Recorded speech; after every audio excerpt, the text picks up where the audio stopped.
ত্রিপুরার রাজনীতিতে এডিসি নির্বাচন ঘিরে উত্তাপ চড়ছে বিজেপি মথার বাকযুদ্ধের পারদ। দুর্নীতি ও সন্ত্রাসের অভিযোগে সরব মুখ্যমন্ত্রী।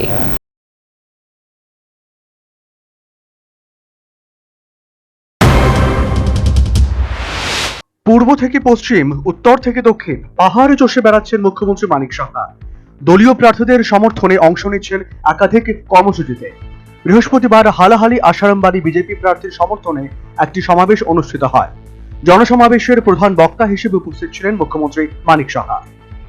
এদের রাজ্য রাজনীতিতে তিপ্রা মথার চরিত্র বদল নিয়ে ফের একবার সরব হলেন মুখ্যমন্ত্রী মানিক সাহা।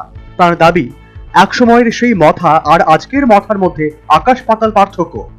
বর্তমান মথাকে লাল মথা হিসেবে আখ্যায়িত করে তিনি অভিযোগ করেন, এরা আসলে বামেদের পুরনো শক্তিকেই নতুন মোড়কে ফিরিয়ে আনার চেষ্টা করছে। এবং যখন 2018-তে আমাদের ভারতীয় জনতা পার্টির সরকার হয়, তখন উনাদের যে ক্যাডার, এই ক্যাডারকে কি বললেন যে তোরা তাড়াতাড়ি ঢুকে যা মথার সাথে। এর জন্য আমি বলি, এটা মথা না, লাল মথা, লাল মথা, লাল মথা। এবং এইগুলোই কারণ তারা ট্রেনিং প্রাপ্ত কমিউনিস্টদের থেকে ট্রেনিং প্রাপ্ত।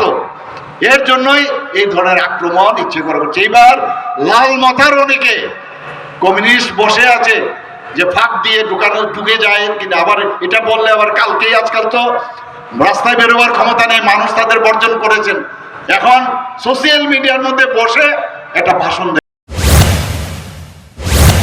মথা ও বামেদের এই গোপন বোঝাপড়া এবং নিজেদের মধ্যে লড়াইয়ের নাটকটি তিনি তীব্র কটাক্ষ করেন। তিনি ইঙ্গিত দেন, সাধারণ মানুষকে বিভ্রান্ত করতে এই ধরনের রাজনৈতিক মারামারি বা দ্বৈরথ দেখানো হচ্ছে।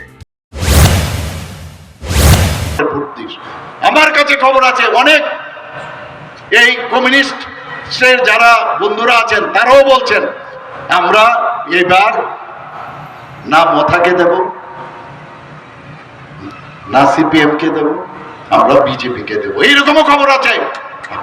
আপনারা শুনুন, কারণ মানুষ এখন বুঝতে পারছে যে সাধারণ মানুষের জন্য কেউর ঘর নেই, ঘরের ব্যবস্থা করেছে, কারোর বিজলি নেই, বিজলির ব্যবস্থা করেছে।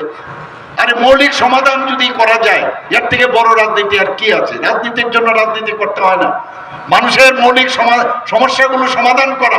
আমাদের সরকার সমস্যা সমাধানের সরকার, আর আগের সরকার এগুলো সমস্যা সৃষ্টি করে।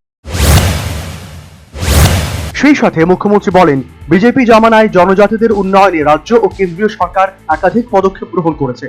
আর সেই সাথে এডিসিতেও বিজেপি পরিচালিত বোর্ড গঠিত হলে উন্নয়নের গতি আরো বৃদ্ধি পাবে। পাহাড় এলাকায় উন্নয়নে ট্রিপল ইঞ্জিন গঠন করার জন্য বিজেপি প্রার্থীদের জমি করার আহ্বান জানালেন মুখ্যমন্ত্রী Manik Saha. Bureau report, News vanguard.